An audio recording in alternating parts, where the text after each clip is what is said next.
ইসলামী চিকিৎসা শাস্ত্র বলতে এমন এক চিকিৎসা ব্যবস্থা বোঝানো হয় যা মূলত কুরআন হাদিস, রাসূলুল্লাহর সুন্নাহ, সাহাবা তাবেঈন ও প্রাচীন মুসলিম বিজ্ঞানীদের গবেষণা থেকে গঠিত হয়েছে। একে কখনো তিব্বে নববী বা ইলাম উত্তিব্বে বলা হয়।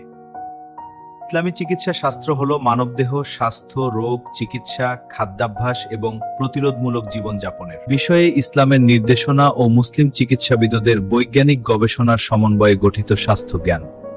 এই শাস্ত্রের দুটি বড় উৎস হল ওহী ভিত্তিক নির্দেশনা কুরআন ও হাদিস এবং বৈজ্ঞানিক গবেষণা ভিত্তিক চিকিৎসা মুসলিম বিজ্ঞানীদের চিকিৎসা গ্রন্থ। ইসলামী চিকিৎসা কোনো একক ব্যক্তির সৃষ্টি নয়, বরং এটি দুই ধারায় প্রতিষ্ঠিত হয়েছে। তাই ইসলামী চিকিৎসার মূল প্রতিষ্ঠাতা হিসেবে ধরা হয় রাসূলুল্লাহ সাল্লাল্লাহু আলাইহি ওয়াসাল্লামকে। প্রাচীন মুসলিম চিকিৎসাবিদ ও বিজ্ঞানীরা এই শাস্ত্রকে বৈজ্ঞানিকভাবে প্রতিষ্ঠিত করেন। সবচেয়ে গুরুত্বপূর্ণ প্রতিষ্ঠাতা ও বিকাশকারীদের মধ্যে হচ্ছেন ইমাম জাফর সাদিক, অনেক চিকিৎসা ও হার্বাল জ্ঞানের প্রাচীন ব্যাখ্যাতা, আরব জগতে তিব্বে ইমাম জাফর নামে পরিচিত। হাকিম ইবনে সিনা সর্বকালের সর্বশ্রেষ্ঠ মুসলিম চিকিৎসাবিদ।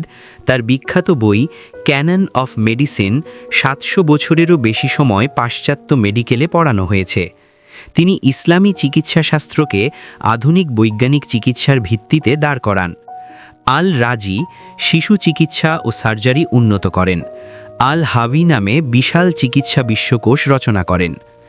ইবনে কুতাইবা, আল জাহারাবি, আবুল কাসেস সার্জারির পিতা, ইবনে মাইমুন, ইবনে বতুতা এরা বিভিন্ন দিক থেকে চিকিৎসা শাস্ত্রকে উন্নত করেছেন। ইসলামী চিকিৎসা শাস্ত্র গঠিত হয়েছে কুরআন ও হাদিস, রাসূলুল্লাহ সাল্লাল্লাহু আলাইহি ওয়াসাল্লামের চিকিৎসা নির্দেশনা, মুসলিম চিকিৎসাবিদদের গবেষণা।